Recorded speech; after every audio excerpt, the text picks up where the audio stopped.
same din 200 pesos. No, kapag late ng 1 to 15 minutes, that's still grace period. Late 16 to 30 minutes, 50 pesos. Kapag late ng more than 30 minutes, that's already considered absent. And then considered as absent yung early exit. Alam nyo na yan, guys. Tama ba? Okay. No, so now, syempre hindi naman tayo, guys, dito. Hindi naman tayo communist branch dito, guys. No, may exclusions naman yan. But syempre, importante na alam natin kung ano yung nangyayari.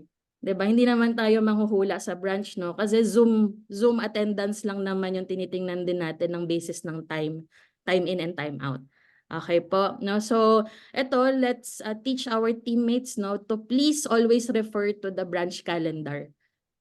Okay, kasi hindi naman pwedeng sabihin na, ay, meron po kasi ako ng lakad niyan, meron po akong ganito. 'Di ba? Kasi nire-release naman natin ang branch calendar in advance. Tama ba, guys? Yes, okay. No, so ito, no, syempre may mga teammates kayo, 'di ba, mareklamo talaga. In terms of attendance, Diyos, sino na ba dito yung naka-experience, no? Kino-question ng teammate mo, bakit may attendance juice? Ito siya, guys, no? Alam nyo ba, guys, ang MTM at mga rookie trainers natin, hindi po sila libre. No? So, the branch pays for it. Okay, so, syempre, kung wala naman tayo makokollect na attendance juice, out of the pocket siya ng BM. Okay, no? So pang ano na lang din siya. Parang somehow pang cover ng gastos, no? But we also use it kapag nagre-rent tayo ng mga event venues natin, no? Kunwari, yung ating kick-off, no? Ayan, food of attendees and token of speakers. Yan naman siya. Pero again, kung wala namang mga late, wala namang mga absent, wala naman tayo makukulik na attendance dues. So out of the pocket ko naman siya. No? So ipaliwanag na lang natin ng mabuti sa ating mga teammates. Ay, hindi niya ba nakikita, guys? Kita po UN. Medyo naka-zoom lang po. Wait. Bitin. Bitin? Okay na po, ate. Wait Okay lang, na. baka nakikita niyo yung napakagulo kong desktop. Hindi Hindi po. naman. Hindi naman. Yung Guys, gilid lang. parang garbage yung ano ko. Okay. Sige. So next naman would be, ayan, bootcamp. Okay, guys. Ito, syempre, ang gusto naman natin for our teammates, no, is for them to be productive, no? Hindi naman tayo nagpasok dito just because gusto lang nila magpa-license, 'di ba? No, so we have rules. This is from 2 days pa, guys. No, so our quarterly bootcamp is how much? 62,500 NAP. Okay, net annualized premium po ha, hindi APE. No, so ibig sabihin, kapag ang teammate mo nagpasok ng 62,500 that quarter tapos nilapse din niya, that's still considered zero in production. Okay, baka at least baka hindi nyo pa rin alam, no, kung anong difference ng APE and NAP. So I think most of the full-timers here naman, no, kayo ay previous year coded. So for this Q1, guys, you need to produce 62,500. Okay, but guys, you are full-timers, ha? 'Di ba? No, so dapat ang minimum ng full-timer protection drive qualifier. Tama ba? Amen? Yes. Amen. Okay. So Q1 current year coded. Sabihin mga coded ng January and Feb, they must have at least 36K issued APE. But again, syempre ang goal natin ipag-RHC sila. Kapag sila po ay last month of the quarter coded, hindi po required ang 36K. Ito po ay pinattern natin sa Gulia, ha? Okay. Pero nakukuha natin, guys, maliwanag naman. O, type naman 1 kung maliwanag. Okay, ayan. So on and so forth. Okay, so now, yan, meron tayong quarterly bootcamp. It's a training, it's a calibration. Guys, wag kayong mahiya ha kung kayo mismo kailangan nyo mag-bootcamp or kailangan mag-bootcamp ng teammate nyo. Baka yun talaga yung kailangan na calibration. Tama ba? No? Guys, ito alam nyo ba si MDRT Michael at MDRT Anthony ay nag-bootcamp? And right after the bootcamp, hindi na nila ginustong mag-bootcamp.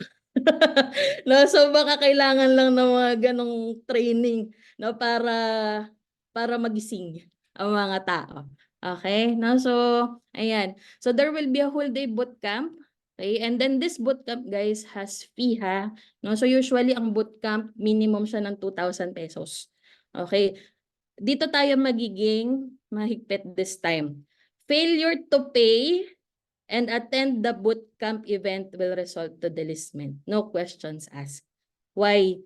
Kasi dyan din natin makikita yung willingness of the recruit to learn at isalba ang pro-business niya.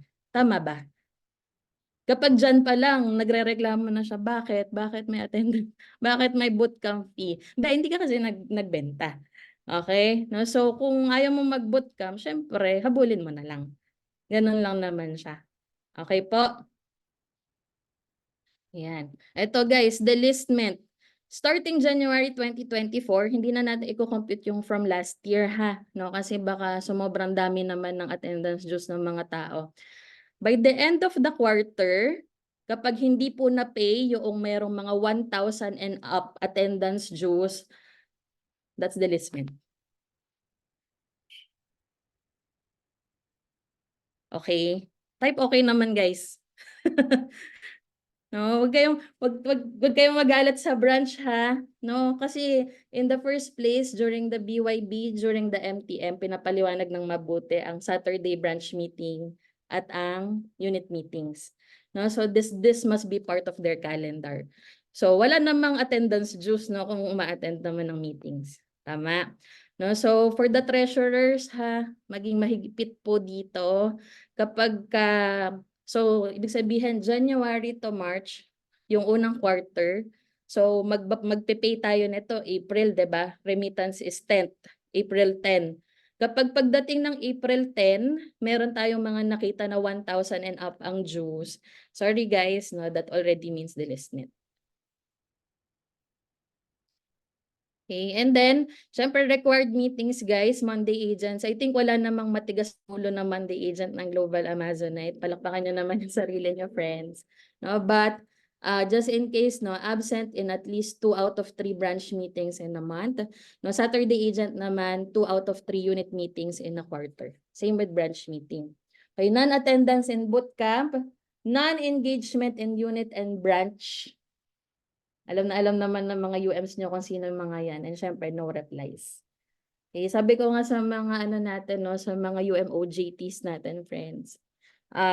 Syempre ayaw naman natin yung culture na okay lang hindi nagre-reply, okay lang hindi nagpo-produce, okay lang hindi umaattend ng trainings, no?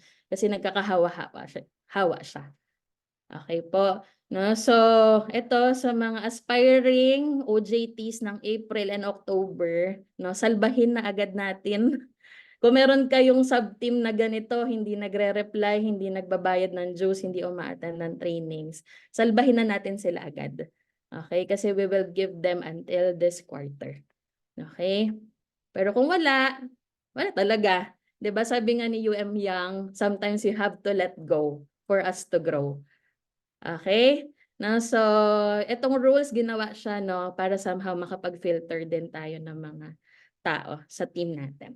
Okay po. Do you have any questions? So feel free to ask questions, friends. Sige, you can unmute ha if you have concerns or questions with our branch rules. Going once. Going twice. Going thrice. Kung wala na, Ako yun po lang ate, naman. question Sige mo po. lang. Kailan po tayo mag-process po ng delistment para din po alam po ng teammates? Okay, so we will process yung based doon sa ano natin ha, yung quarter, syempre sa April. No, but guys, ngayon meron ng mga pini-PM din yung mga UMs nyo. Yung mga tipong hindi na talaga kaya i-resuscitate. Okay. Ang tawag doon. Hindi na kayang i-CPR. No? Kasi guys, medyo ano din siya, medyo masakit din for the UMs. No? Kasi yung activation machine po ng mga UMs, nakadepende siya sa number of coded. No? So, since sobrang taas ng base ng mga UMs nyo, may mga hindi nakakahit ng activation machine nila. So activation machine guys, no, very important yun for us para makapagpa-incentive sa inyo. Okay, no? So pagtulungan natin, no, siguro yung first batch ng mga hindi na nagre-reply talaga, hindi na ma-resuscitate, no, they will be delisted this Feb. Okay, so let us try to message them, let us try to talk to them, no? Kasi mahaba na rin yung naging panahon 'di ba? Kasi from the time na nagkaroon nga ng kaunting kaguluhan, no. Actually guys, alam niyo ba dapat magde-delist na last December. But pinakausapan lang natin si DM Marco, no. But this time I think we need to push through dito. Okay po, no. So double time na lang sa recruitment, especially sa mga naghahabol ng UMShip. Okay? Ayan. Any more questions?